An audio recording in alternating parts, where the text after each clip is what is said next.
another Monday means another shocking episode of Shadowhunters. In this episode, Iron Sisters, we learn a lot, we get some love, and we learn that Aldertree is still a dick. So let's get this episode of What Happened started. Okay, so there are a lot of OMG moments in this episode. Let's kick it off with what I feel like most people have been waiting for this entire time, Magnus and Alec's first date. Now, first dates can definitely be a little awkward, and it's no exception here in the Shadowhunter world. The two go to a bar, they have some drinks, they hustle each other, play some pool, and have some good, nice, awkward conversation where a lot of things come out. We basically learn that Alec has never had a relationship because he's, well, been scared to kind of be himself and kind of accept who he is. And this actually weirds Magnus out, because as you know, Magnus has been alive for centuries, and he is quite the Lothario, and he's been with a lot of people over those centuries. Throughout this entire talk, they learn that Alec's been with one person, Lydia, but really not really even been with. That relationship lasted about 2 minutes. And, well, Magnus has been with... You can round down if you want. Okay. If you want to know, I'll tell you. 17. 1700? 17,000? It was all in the past. Don't they know that you usually don't have the what's your number talk on a first date? Or maybe even the second date? Just when we think that this date is going to be a bust for our favorite ship, they end up back at Magnus's apartment after a nice long walk where it seems like they both had time to calm down and think and gather their thoughts. And Alec says that he doesn't care how many people Magnus has been with, and then we get this.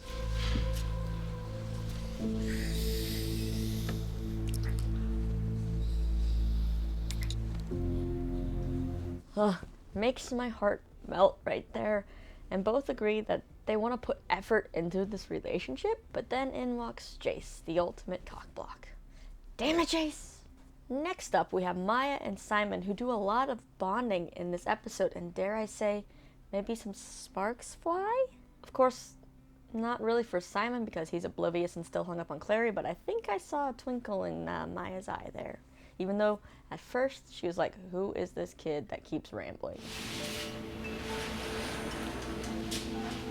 The two of them set out on a journey to find Luke, who has been just transforming, can't control it out of his grief and its anger. And on their journey to find Luke, we kind of get some nice moments where we learn a little bit more about Maia, and especially how Luke helped her when she first turned. The two end up finding Luke in his wolf form as he's about to devour a couple that's out camping, but thanks to Simon's rambling, he ends up calming Luke down just in the nick of time. I love this moment between Luke and Simon. It's so sweet and cute, and I love it, and I'm glad that Luke is back and okay. Now moving on to the more juicy stuff, which is why I know you're here. So why did Jace end up at Magnus's place and put a damper on that Malec date?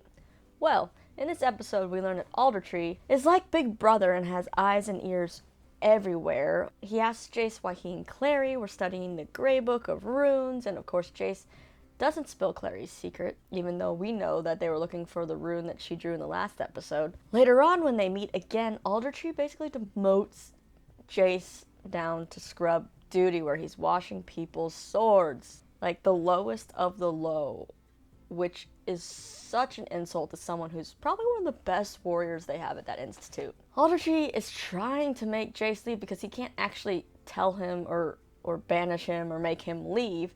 So he's trying to just force everybody to hate Jace so that Jace leaves on his own.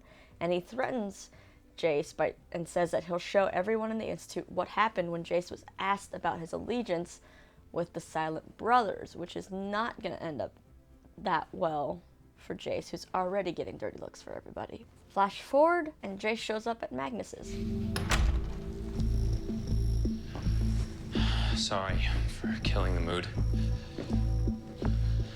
You got a spare room? So Aldertree is just over here ruining lives left and right, including Jace and my girl Izzy. Now Izzy, who is still hooked on that awful Yin Fen, goes to see the Iron Sisters with Clary. But before They're allowed to kind of pass into the Citadel. They have to pass a purity test. Clary actually passes with flying colors, which of course shocks everyone because they all think that she has demon blood in her or has been experimented on because she's Valentine's daughter. Instead, the one who doesn't pass the test is Izzy, who fails and almost drowns.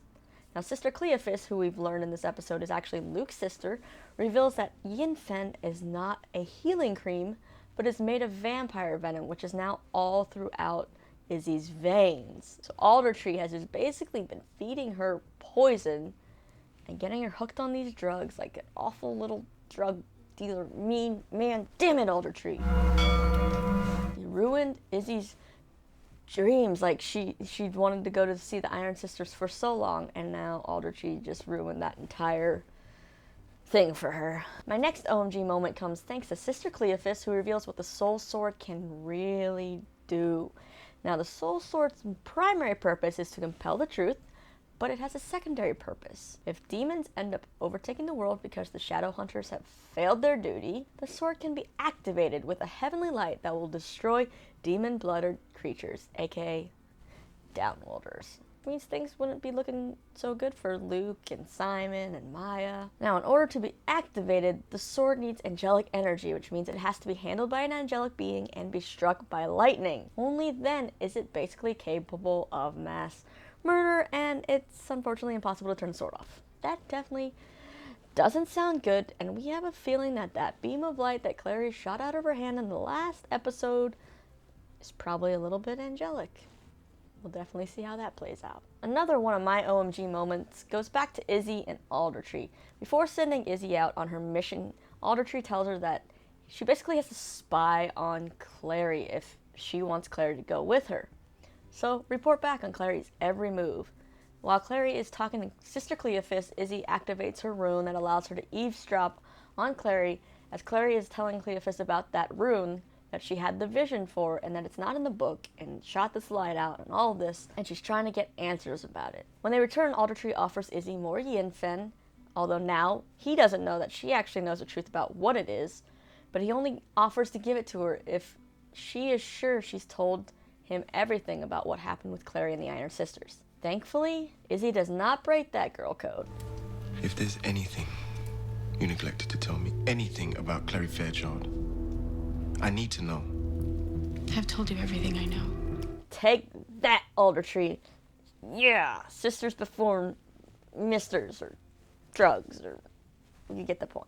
But I feel bad for Izzy because I feel like she's gonna have definitely a rough time in the next episode or two. But I just really need to know Aldertree's big motives. Like, this is just getting ridiculous how he is just playing everyone like puppets and controlling, and I just...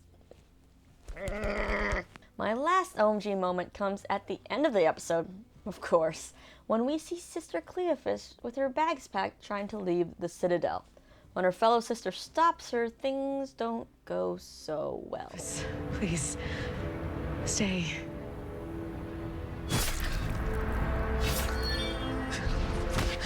What the F? I honestly totally did not see that coming in the episode. Like, Sister Cleophus seems so nice throughout the whole thing, and if she's Luke's sister, I love Luke, he's the greatest. I would think that she would be somewhat like him, but nope. Everybody's got a dark side, I guess. After stabbing her fellow sister, we see Cleophus activate that circle on her neck, which means she's definitely tied to Valentine.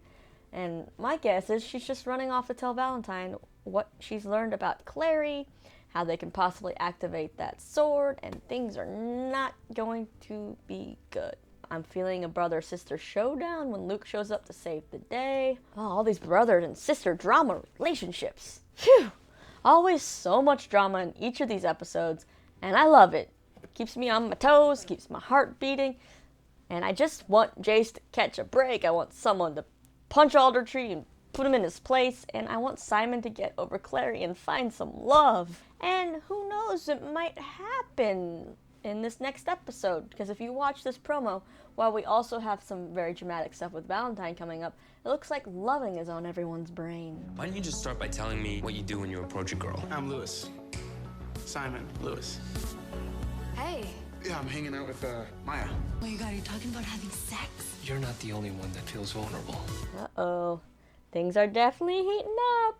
Oh man, that promo looks great. Can't wait for the next episode. But those were my picks for the 7 most OMG moments in Season 2, Episode 6 of Shadowhunters called Iron Sisters. What moment shocked you the most? Do you think that Magnus and Alec's relationship will work out? How do you think that's going to go? Leave all your thoughts in the comments below or hit me up on the socials. Links are in the description below. And then you can always check out some of my other recaps and interviews over here. And if you subscribe, you'll get even more. You'll get notifications. Hit that little bell. It'll be awesome. But thanks for hanging out with me on another episode of What Happened, and I will see you next time.